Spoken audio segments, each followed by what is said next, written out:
Bueno, voy a comentar hoy este libro titulado Globalización, una breve introducción de Manfred Steger,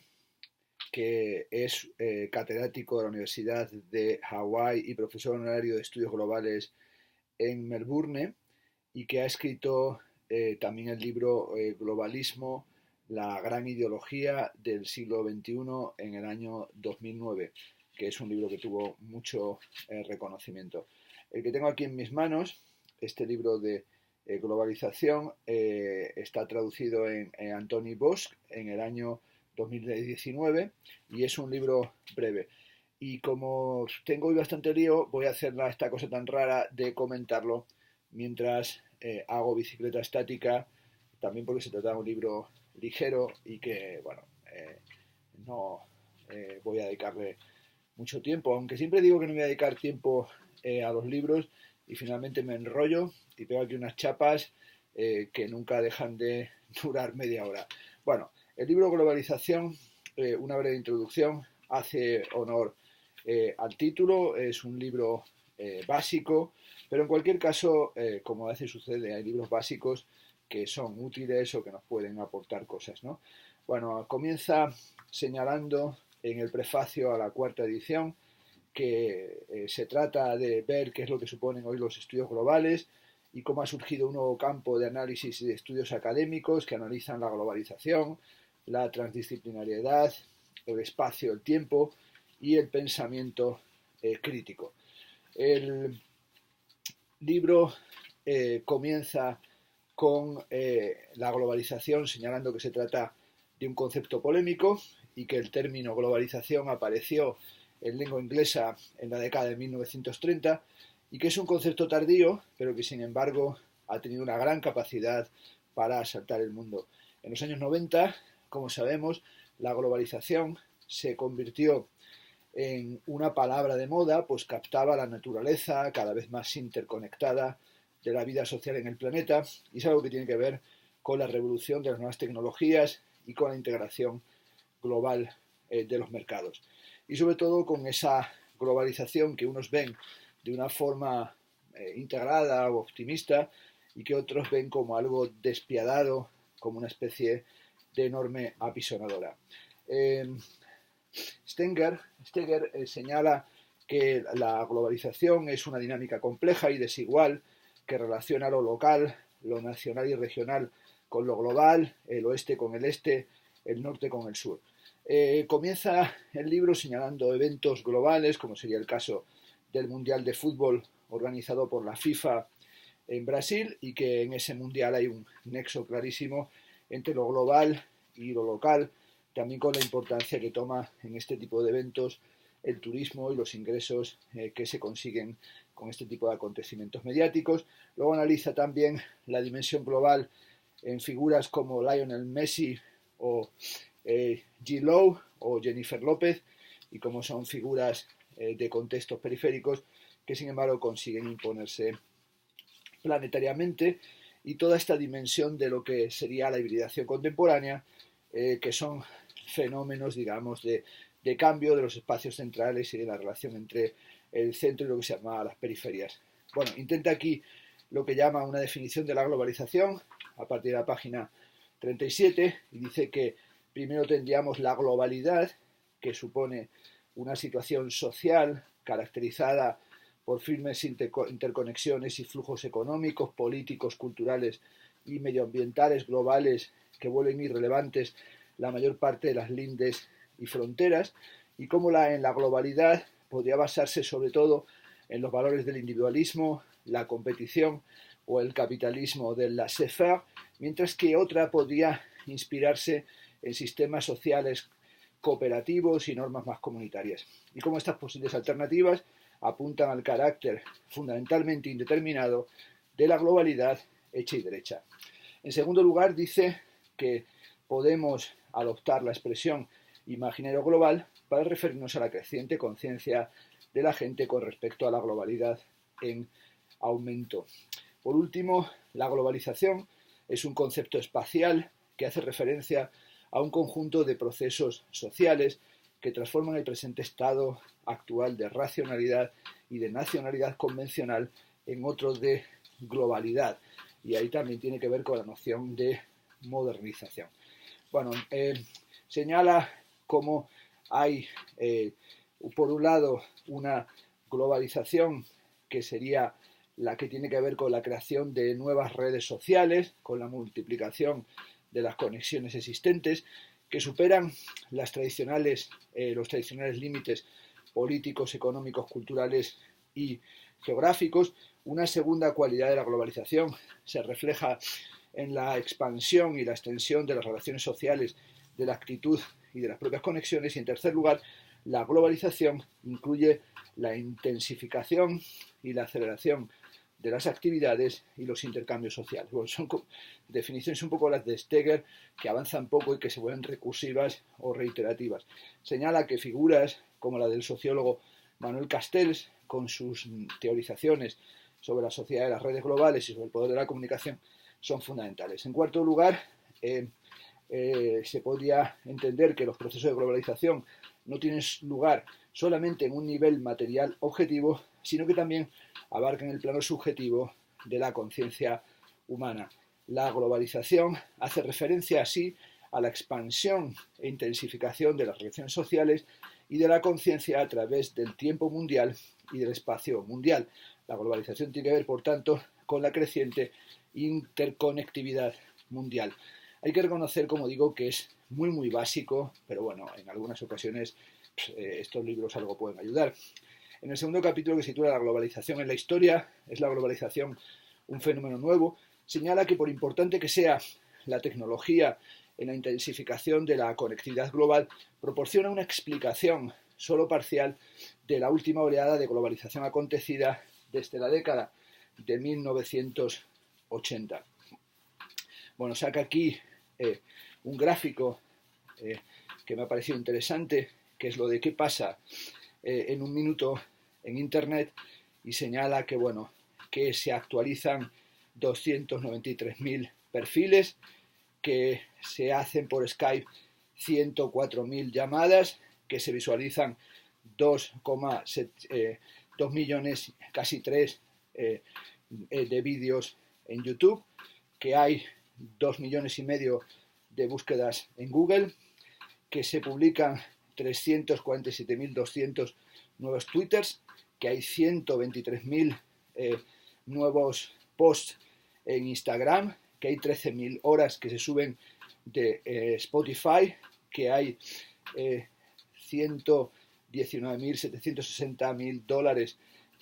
en ventas en Amazon, que se producen 694 viajes de Uber, que se envían 204 millones de correos electrónicos, y la última cifra que quiero dar, hay más de 120 cuentas nuevas en LinkedIn. Esta es la cifra más bajita, la de LinkedIn, pero que también es que me parece que no es que sirva para mucho todo este mundo del currículum ahí elevado al vacío, al lugar de la nada. Bueno, continúo con Steger cuando dice que la globalización es un viejo proceso que a lo largo de muchos siglos ha superado distintos umbrales cualitativos. Bueno, así habla del periodo prehistórico, desde el 10.000 a.C. al 3.500 a.C., como una verdadera dispersión global de nuestra especie, en un capítulo que es una sección absolutamente trivial. El segundo periodo sería el periodo premoderno, desde el 3.500 a.C. al 1.500 de nuestra era, con la invención de la escritura en Mesopotamia, Egipto y la China central, entre el 3.500 y el 2.000 a.C., y con la coincidencia con la invención de la rueda en torno al 3.000 a.C. en el sudeste de Asia, y como este es el periodo de ciertas expansiones imperiales y también el desarrollo del comercio y de las primeras tendencias que podrían llamarse globalizadoras. El siguiente es el periodo moderno temprano, de 1500 a 1750, donde surge el dominio europeo y el término modernidad acaba o comienza a imponerse, y sobre todo donde la guerra y la colonización va a ser un vector fundamental en esta globalización. El siguiente sería el periodo moderno, de 1750 a la década de 1980, que está marcado por todo lo que sería el despliegue de la industrialización y también por las tecnologías, por las infraestructuras global, por los desplazamientos, y el siguiente periodo, el último, es el periodo contemporáneo, desde la década de 1980, que es aquel en el que estamos embarcados, que algunos llaman el periodo de la gran convergencia de personas diferentes y muy distantes gracias a las conexiones sociales y también a los nuevos factores y vectores económicos. El siguiente capítulo se llama La dimensión económica de la globalización y nos habla de la aparición del orden económico global, cómo la globalización económica contemporánea se remonta a la aparición gradual de un orden económico internacional nuevo creado en una conferencia económica celebrada al final de la Segunda Guerra Mundial en la tranquila ciudad de Bretton Woods, en Nueva Inglaterra, y ahí bajo el liderazgo de los Estados Unidos y Gran Bretaña, las más grandes potencias económicas en aquel momento van a revocar las políticas intervencionistas del periodo de entreguerras y sobre todo van a fijar el famoso asunto del valor oro-dólar con respecto a la moneda estadounidense. Es ahí la era de oro del capitalismo controlado, con las políticas keynesianas, que fue uno de los principales asuntos que sale del acuerdo de Bretton Woods. La década de 1970, el sistema de Bretton Woods se desmoronó cuando el presidente Richard Nixon abandonó el sistema de tipos fijos basado en el oro en respuesta a los profundos cambios políticos que se estaban produciendo a escala mundial, que estaban socavando la competitividad económica de las industrias norteamericanas. En los años 80, como sabemos, llegan al poder Ronald Reagan y Margaret Thatcher y se inicia la revolución neoliberal. Bueno, tiene un recuerdo muy básico en el que explica cómo el neoliberalismo está arraigado en los ideales clásicos de Adam Smith y del economista David Ricardo, para quienes el mercado era un mecanismo autorregulable que tendía al equilibrio entre la oferta y la demanda, con lo que se garantizaba la máxima eficiencia en las asignaciones de recursos. El sociólogo británico Herbert Spencer añadió a estas doctrinas un toque de darwinismo social al sostener que las economías de libre mercado constituyen la forma más civilizada de competición humana en las que los más aptos llegarían a lo más alto de la forma natural. Por cierto, llevo aquí mientras hago bicicleta la camiseta de Ayn Rand de su Atlas, en realidad como un recuerdo al objetivismo y a las ideologías neoliberales. Habla también de la internacionalización del comercio y de las finanzas y de las medidas neoliberales habituales, que son, como sabemos, la privatización de las empresas públicas, la desregulación de la economía, la liberalización o presunta liberalización del comercio y la industria, las rebajas fiscales o la reducción de los impuestos, asunto que siempre aparece cuando llegan las campañas electorales, ciertas medidas monetaristas para mantener la inflación bajo control, aun corriendo el riesgo, el peligro de aumentar tremendamente el desempleo, el control estricto e incluso la desaparición de los sindicatos, la disminución del gasto público, sobre todo el gasto público que tiene un carácter social, como sería en sanidad, en educación y qué decir en cultura, la reducción del tamaño del gobierno, la expansión de los mercados internacionales y la eliminación de los controles internacionales o de los controles a los flujos globales financieros. Señala cómo estamos en el momento en el que toda esa ideología neoliberal, después de la crisis económica del 2008, ha mostrado la toxicidad y el riesgo gigantesco que ahí se acumulaba y cómo los mercados bursátiles eran muy sensibles y que todas aquellas innovaciones de alto riesgo generaron una enorme volatilidad y finalmente, como un castillo de naipes, como una burbuja, todo se vino por tierra. Es a ello lo que dedica una subsección que titula La época de la volatilidad económica global, hablando de la crisis financiera global y también de cómo miles de millones de dólares de inversión fluyeron hacia aquello que se llamaba valores respaldados por hipotecas que prometían grandes beneficios a los inversores y que finalmente no dieron nada, y como todas aquellas hipotecas basura, los créditos subprime, las obligaciones de deuda garantizada, que eran el combustible del turbocapitalismo financiero se desmanteló y generó una crisis global, sobre todo cuando el flujo de crédito global se redujo al mínimo. En el año 2009 se había convertido la crisis financiera global en una especie de nueva gran recesión y habían desaparecido 13,3 billones de dólares, o lo que es lo mismo, el 33% del valor de las empresas del planeta. Bueno, también viene luego la crisis en Europa, la crisis en España, la crisis de la deuda griega, el ataque a las monedas, el ataque a las deudas soberanas, la prima de riesgo, etcétera, etcétera. Habla después del poder de las empresas transnacionales, de los nuevos gigantes económicos, del papel de las instituciones económicas internacionales como el Banco Mundial, la Organización Mundial del Comercio, el Fondo Monetario Internacional, de los llamados programas de ajuste estructural y de lo que serían las nuevas formas de esclavitud y de colonialismo. Y como el llamado Congreso de Washington, que está potenciado por el Fondo Monetario Internacional y por el Banco Mundial, lo que intenta es crear una disciplina fiscal o un tipo de reformas fiscales, un tipo de cambios competitivos que fomenten las inversiones extranjeras, pero que en realidad tiendan a una completa desregulación de la economía,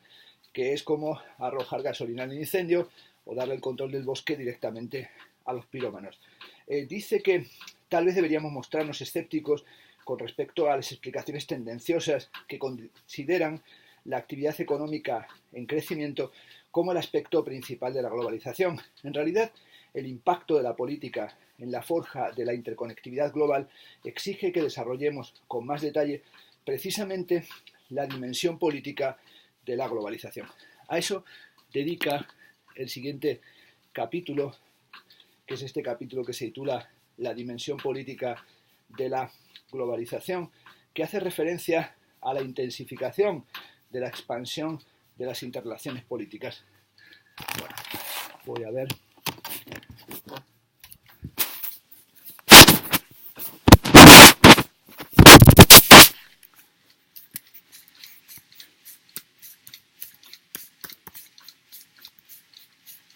Sí, parece que seguimos grabando. Estaba preocupado y decía, a ver si estoy aquí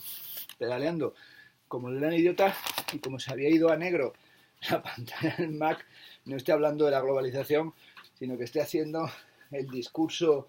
de la oscuridad, malevichiano total. El siguiente capítulo se titula La dimensión política de la globalización y señala que la globalización política hace referencia a la intensificación de la expansión de las interrelaciones políticas en todo el mundo, al principio de la soberanía estatal y a la creciente influencia de las organizaciones intergubernamentales y las perspectivas futuras para la gobernanza global y liberal, los flujos migratorios globales y las políticas medioambientales que afectan al planeta. A eso se dedica a analizar brevemente en este capítulo, sobre todo en el que la cuestión fundamental es si ha desaparecido el poder del Estado-nación, si ha disminuido debido a los enormes flujos del capital, personas y tecnologías a través de las fronteras territoriales, y se pregunta si las principales causas de estos flujos están en la política o en la economía, o si estamos siendo testigos del nacimiento de nuevas estructuras de gobernanza globales, y hay que responder a estas preguntas en detalle. Bueno, analiza en primer lugar el sistema moderno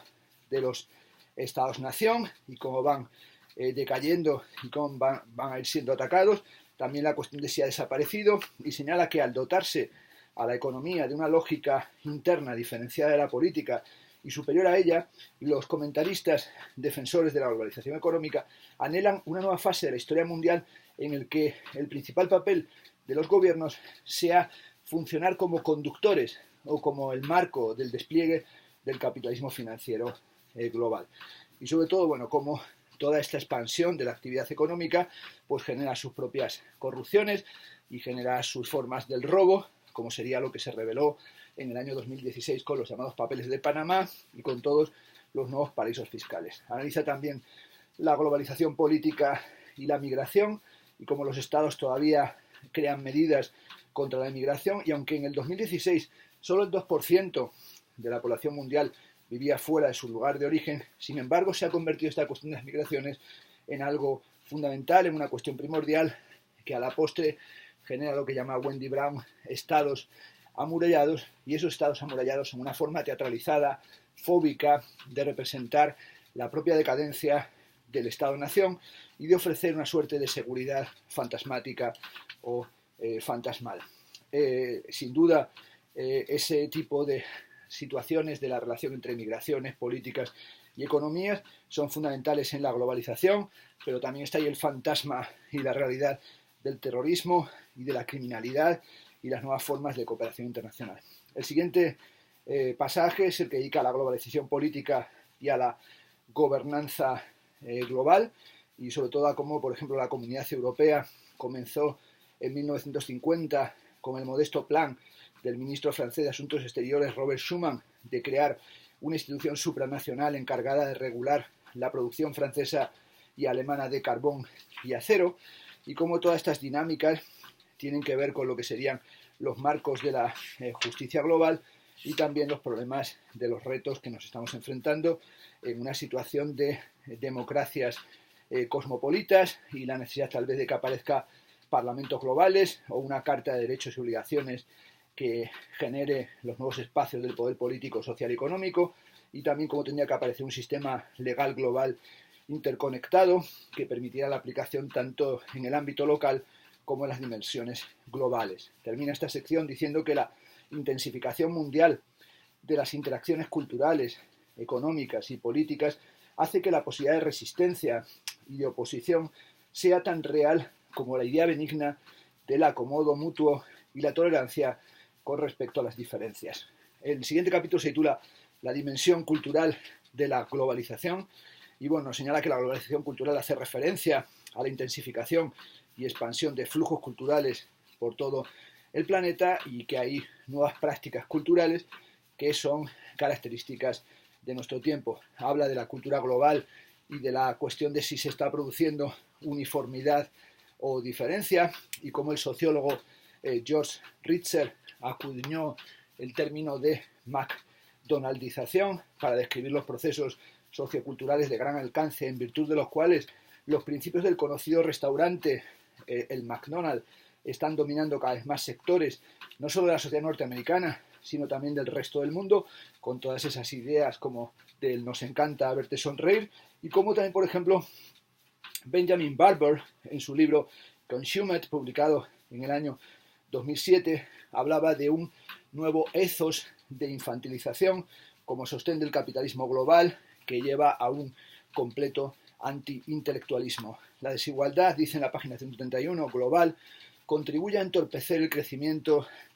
de los mercados y el capitalismo. Para expandir los mercados y obtener beneficios, los capitalistas globales están creando productos globales homogéneos dirigidos a los jóvenes y a los ricos de todo el mundo, a la vez que transforman a los niños en consumidores. Por tanto, movido por su afán de lucro, el consumismo global acaba siendo cada vez menos ético y más perverso. Bueno, analiza y saca aquí una tabla, Steger, del tiempo promedio que los americanos pasan viendo televisión en el 2017, que son 282 minutos, el tiempo promedio que pasan socializándose al día con otras personas, 46 minutos, los anuncios publicitarios que aparecen cada hora en televisión en la hora de máxima audiencia, que son 14 minutos y 15 segundos, el número de logotipos y marcas vistas a diario, que son 16.000, etcétera, etcétera, unas cifras que son absolutamente demoledoras. Bueno, para algunos estudiosos, la modernidad está dando paso poco a poco a un nuevo marco posmoderno caracterizado por la idea menos estable de identidad, lugar y conocimiento. Bueno, cuando llegué a esta página donde aparece esta pequeña referencia a la posmodernidad, ya me quedé un poco cao y dije, bueno, este Steger hay que reconocer que será muy catedrático, muy académico, que habrá publicado libros en inglés, que tendrán muchas ediciones, pero es de un banal y le falta un contexto teórico, porque cuando dice que está apareciendo la posmodernidad, bueno, caballero, empezó ya en arquitectura en los 60, pero en filosofía en el 79 con Jean-François Lyotard. O vas un poco retrasado, o eres lentísimo, o la globalización te está pillando a la velocidad de las tortugas. Bueno, en cualquier caso señala que dada la complejidad de los flujos culturales globales, en realidad hay situaciones desiguales y contradictorias. Llega a momento perogrullesco de señalar que evidentemente hay un papel de los medios de comunicación globales y sobre todo de las grandes conglomerados mediáticos como serían Comcast, Google, Disney, News Corporation, DirecTV, Viacom, Time Warner o Sony, que acaparan los 2/3 de los 1,5 billones de dólares de ingresos mundiales anuales que genera la industria global de las comunicaciones, y como el telesector del infoentretenimiento pues tiene productos muy característicos como serían los reality shows, los programas de telerrealidad. Luego habla sobre la globalización de las lenguas, cómo hay un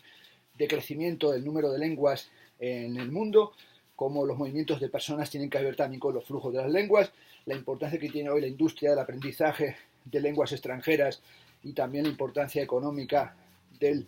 turismo, las nuevas lenguas de Internet, la cuestión de las publicaciones científicas y cómo evidentemente el inglés es el globish, ¿no? el inglés global, que se ha convertido en la lengua franca del siglo XXI y que hoy en día las lenguas dominantes del planeta son el inglés, el chino y el español. El siguiente capítulo se titula La dimensión ecológica de la globalización y toma en cuenta nada más empezar Chernobyl,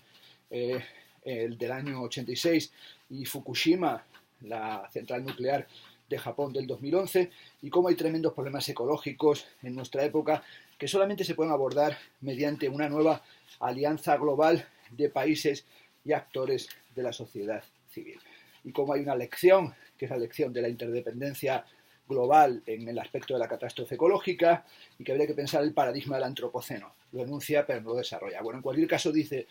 la escala, la velocidad y la intensidad del deterioro medioambiental en las últimas décadas no tiene precedente y se está produciendo un crecimiento demográfico descontrolado y sobre todo ese flujo que conduce hacia las ciudades. Si no estamos, dice, dispuestos a cambiar la estructura de valores culturales y religiosos subyacentes que sustenta esta amenaza ecológica del antropoceno, es probable que la salud de la madre tierra se deteriore cada vez más. Y sale aquí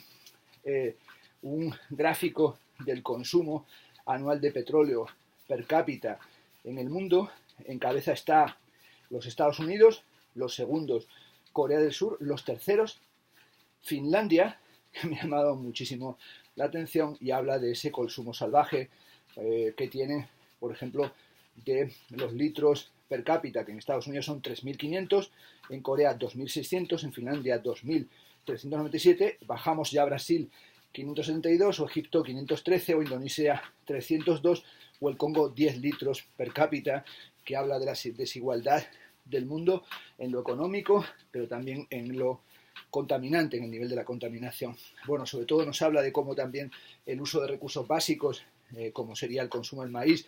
o el uso del maíz para fabricar biocombustible, es fundamental hoy, y también se asiste a la reducción de la biodiversidad planetaria y cómo hay que salvaguardar la biodiversidad, y así, por ejemplo, se ha creado la bóveda global de semillas en Svalbard, enterrada en una montaña de permafrost de la isla ártica de Spitsbergen, inaugurada oficialmente en el 2008, y como también la película de Al Gore, el vicepresidente de Clinton, del año 2000, su documental Una verdad incómoda, nos avisa de las consecuencias del cambio climático, que es uno de los principales retos y de los problemas globales al que incluso hizo frente el Papa Francisco el 25 de septiembre del 2015 en su intervención en la Asamblea General de la ONU, con aquel llamamiento sobre el clima en el que dijo que las actitudes obstruccionistas, incluso por parte de muchos creyentes, pueden ir desde la negación del problema a la indiferencia, pasando por la resignación indolente o la confianza ciega en las soluciones técnicas, y que hace falta, dijo el Papa Francisco, una solidaridad nueva y universal. Bueno, habla del efecto invernadero, de las grandes zonas de basura en los mares, como la gran zona de basura del Pacífico, que es una gigantesca masa flotante de lodo químico y plásticos tóxicos no biodegradables, que tiene el tamaño que duplica a Texas y que circula continuamente empujada por las fuertes corrientes del norte del Océano Pacífico como una masa horripilante y que también tiene que ver con el inmenso campo flotante de escombros del tsunami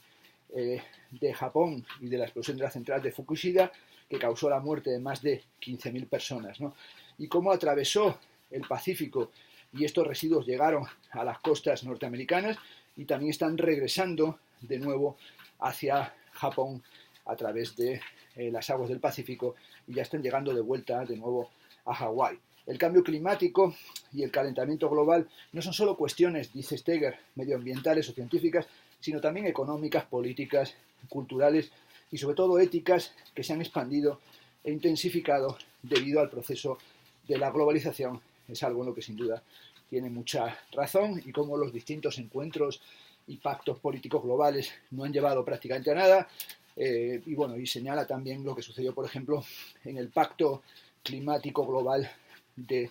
París el año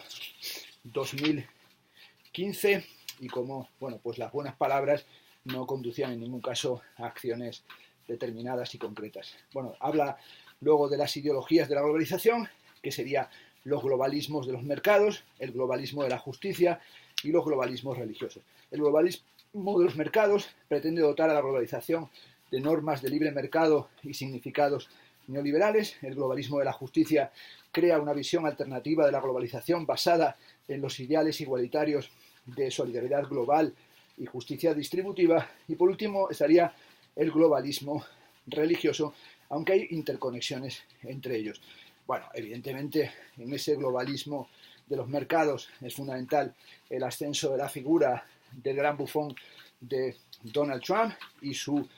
afán de acabar con los mercados, cuando señala que quiere liberalizarlos, que la globalización es inevitable e irreversible, que nadie está a cargo de la globalización, que la globalización beneficia al mundo y que promueve la difusión de la democracia por el mundo, que es algo que nunca se ha conseguido probar porque genera también esclavismo, subalternidad y desigualdad y pobreza. El globalismo de la justicia señala que a medida que concluía el siglo XX, las críticas al globalismo de los mercados empezaron a suscitar más atención en el discurso público de la globalización, algo que se debía también a un mayor conocimiento sobre el hecho de que las estrategias empresariales de maximización de los beneficios estaban aumentando, pero también las desigualdades globales en cuanto a salud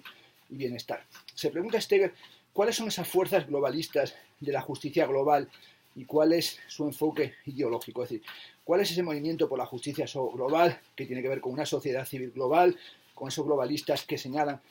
que otro mundo es posible o que están pensando son las ONGs, son también los movimientos en defensa de la imposición de la llamada tasa Tobin, un impuesto sobre las transacciones financieras internacionales que tendría que beneficiar al sur global, pero sobre todo esos movimientos contra el Fondo Monetario Internacional, como sería el Foro Social Mundial, los movimientos de los indignados, Ocupar Wall Street del año 2011, con el famoso eslogan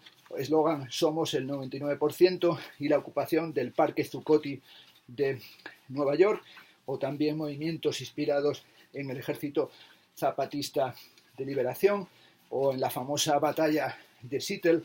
en el año 1999. Los globalismos religiosos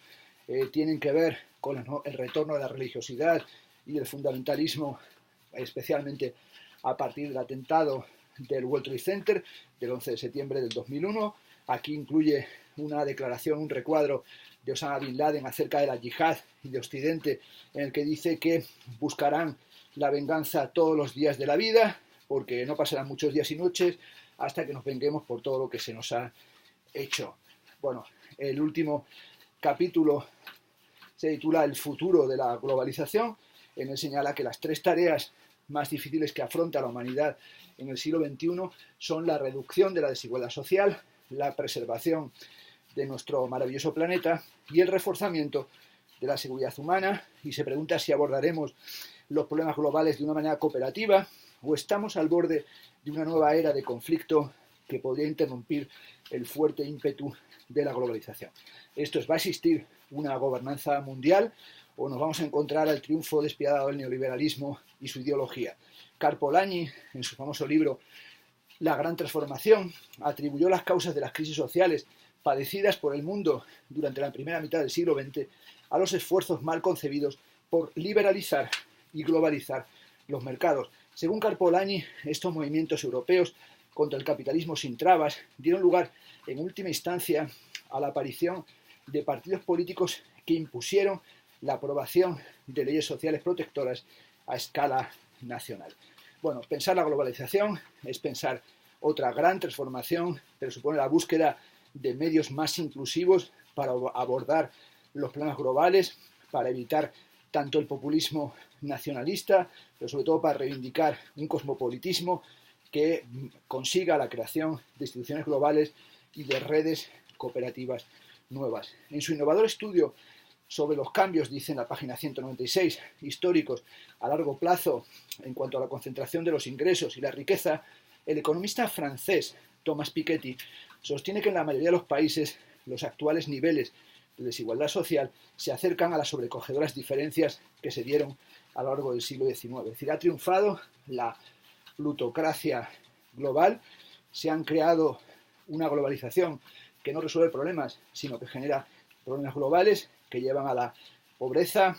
a la desigualdad, pero también a la intolerancia, a la violencia, y la cuestión es saber si podremos generar un nuevo espacio político de intercambios, de tolerancia y de comprensión. Los nuevos procesos, termina el libro, sociales y transformadores, han de tener como faro el principio rector ético del cosmopolitismo, que para crear un orden global igualitario y verdaderamente democrático que proteja los derechos humanos universales sin destruir la diversidad cultural. Esta es la razón de ser, dice Manfred B. Steger, esta es la razón de ser de la evolución humana. Bueno, como digo, un libro de 200 páginas, bueno, muy breve, de fácil lectura, que se lee prácticamente en una tarde y que trata un tema que es francamente crucial, que es qué está sucediendo en nuestra época, qué está sucediendo en la política, en la economía, en la cultura, en el fenómeno religioso, en la cuestión del antropoceno, en la catástrofe ecológica, que lo trata de una forma muy sintética, es lo que dice el propio título, globalización, una breve introducción, pero que también ofrece pues, algunas pautas interesantes bibliográficas, es decir, 10 páginas más de bibliografía al final, que permite continuar leyendo y que tal vez os sea útil. Bueno, como decía, hoy es el delirio de haber estado aquí pues, pedaleando mientras hacía este vídeo. Pensaba que iba a ser breve, finalmente me doy cuenta de que llevo 37 minutos, bueno, ahora mismo 38, y aquí además suelto de manos y pedaleando se pasa un poco mal. Ya di hace tiempo una conferencia montado en bicicleta estática en el Dados en Salamanca,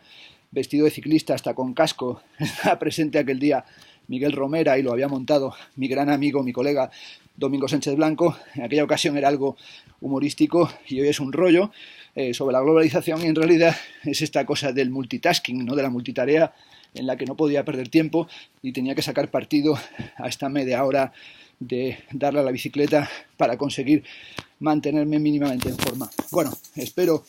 que os haya interesado el libro y que no os parezca demasiado agónico. Soy un viejo que espero fojisano y por tanto ahí queda el comentario.